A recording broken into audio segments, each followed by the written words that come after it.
¿Sabes que hay herramientas que harán mucho más fácil la gestión de tu bibliografía? Existen herramientas que te ayudarán a redactar las citas y las referencias de la bibliografía que uses para tus trabajos. Estas herramientas se llaman gestores bibliográficos. Pregunta en tu biblioteca.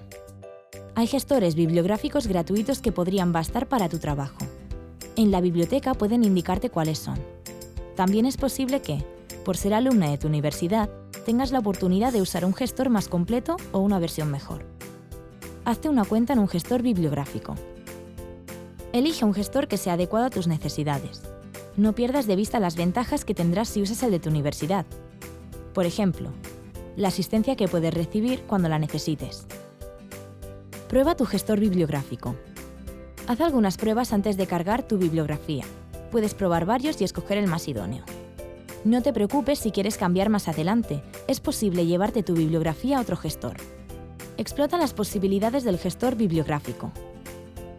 Según qué gestor utilices podrás guardar los PDF en la nube, anotarlos, subrayarlos, importar bibliografía que aparece en páginas web, citar en el procesador de textos, Word, LibreOffice, e insertar la bibliografía con un clic. Y todo ello con el formato que necesites. Compartir la bibliografía con quien desees. Y mucho más, porque los gestores actuales son como puertas de entrada a redes sociales científicas y funcionan como asistentes de tu investigación.